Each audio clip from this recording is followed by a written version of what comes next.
Kami kayuh lagi. Orang kata exercise dapat seminggu sekali pun jadilah. Kan? Oh, terbaik ah. Percayalah. Boleh naik bukit, hebat.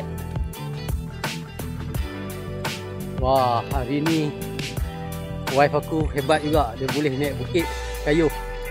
Ini mencabar ni. Aku pun dah lama dah tak kayuh ni. Sompuit Den.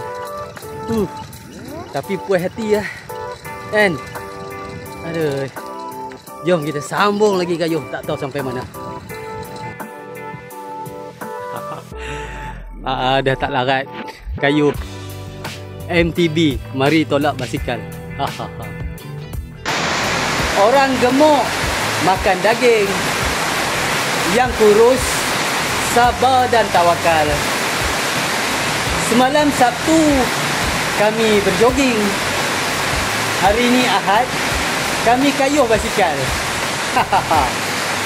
Tapi hari ni hujan lah. Alhamdulillah. Kami lokoh. Lokoh bukan lokoh dengan peluh, lokoh dengan air hujan. Tapi apa-apa pun alhamdulillah. Wife aku tabik lah. Dia boleh naik bukit kayuh. Walaupun dia banyak merungut, tapi dia salah perempuan kan, banyak merungut. Kan, ni tak kena, tu tak kena, basikal salah, semualah, bukit salah. Tapi apa-apa pun kami berjaya mengharungi bukit, bukau, lembah, lurah dan balik ke rumah dengan selamat walaupun lokoh. Alhamdulillah. Ciao.